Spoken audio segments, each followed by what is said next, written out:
morning, good afternoon, or good evening, whatever time you're watching this presentation. This is for the eldership celebration. My name is Patrick Dempsey from Des Moines, Iowa. I'm a member of Central Plains Mankind Project, and I've been asked by Alan of Kentucky to do some art and relate that to eldership. When I was first asked, I realized there's probably 100 different ways, 100 different directions that I could go with this in terms of the creative process, and it took a couple weeks of playing with some ideas till I settled in with what I'm calling Faces of the Elders. So I've done 9 different just loose sketch portraits of elders. A few are known individuals and the rest are just faces that I downloaded from online and had some fun with it, and so we'll go right into it. I'm going to start with the first face, and it's this gentleman here. I have no idea who this man is. I got an image offline, and I see up the lines on his face. To me, my projections, I see a man that's lived a hard life. All the lines in the forehead and the eyes, and this is a man that I see pain, maybe some loneliness. Also, I see a lot of, a man is a survivor. One thing, to become an elder, you have to survive a long time, and I see a lot of strength, a lot of toughness, a lot of possibly defensiveness in this man that has enabled him to live a long, long time. This next individual, I believe probably of Mexican descent or some type of Latin culture. He's got kind of a fancy hat, maybe Southwest, kind of stylish scarf here, kind of dressy, and yet I see also pain in this man's face. I see a man that's had a hard life. The lines on the faces that as I drew, I thought these were like lines on a road map. You know, the lines could tell a story of this man's life, and I'm sure he could tell it better than I could because I'm just guessing from my impressions. But I thought it was interesting, the hat and the scarf, which really added some style to this gentleman's persona. Moving along, I felt like this man was, I would guess, of European descent, Italy possibly, and he looked like a happy man, clever man, maybe had a few tricks up his sleeve. I really had a lot of fun with this one.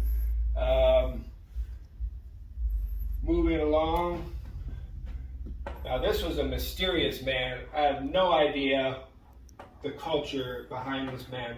My guess would be Istanbul, Turkey, or somewhere in the east. I have no idea, but just I really appreciated his neck, the large ears, and really kind of a smaller face.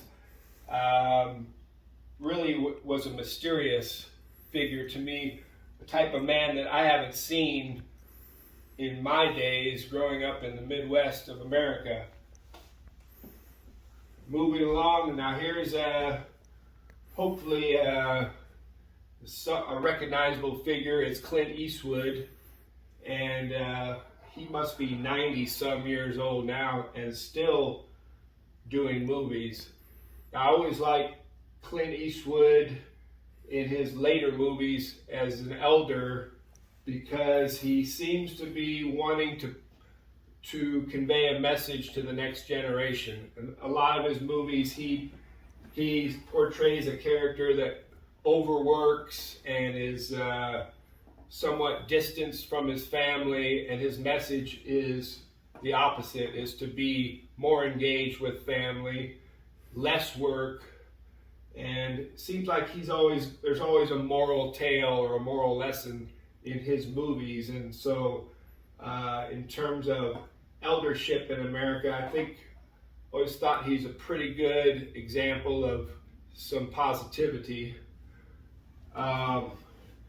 This gentleman here, African American, I really saw just a joyous expression here, the kind of elder that I would love to spend time with.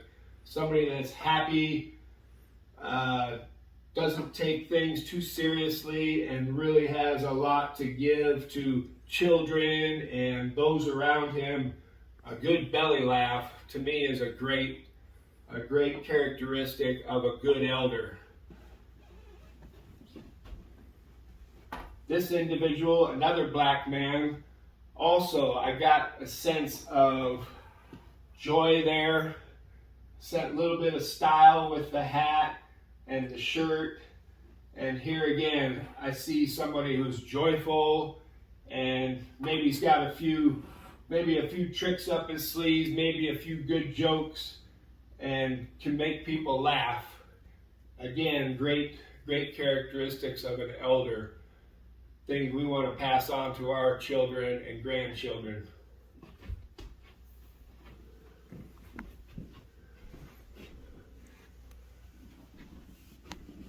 Now we move over into the hall here. Now this is a portrait I did a couple years ago, and this is Carl Jung, who's famous for his work in psychology and psychiatry, as well as religion, sociology, and literature. He brought to light a lot of concepts such as shadow and anima, and a lot of the principles that we use in the Mankind Project. And I really appreciated the lines on his face and just the light in his eye. This is an elder who was very devoted to study and spreading his gift of knowledge and research to the world at large. So one of my heroes. And so those are 8 sketches, portraits I did. This morning I felt like something was missing, so I sketched out quickly one last portrait, which is Chief Oglala, which I believe was of the Sioux tribe. And I thought, to me, what better version of an elder is the Native Americans who have survived what the Europeans and our culture has done to their people, the indigenous people. The natives are very tied to nature and taking care of the earth, and yet in conflict with that has been a lot of our European descent, our society, that has really done a lot of harm to the land, and we're starting to see the consequences of our culture.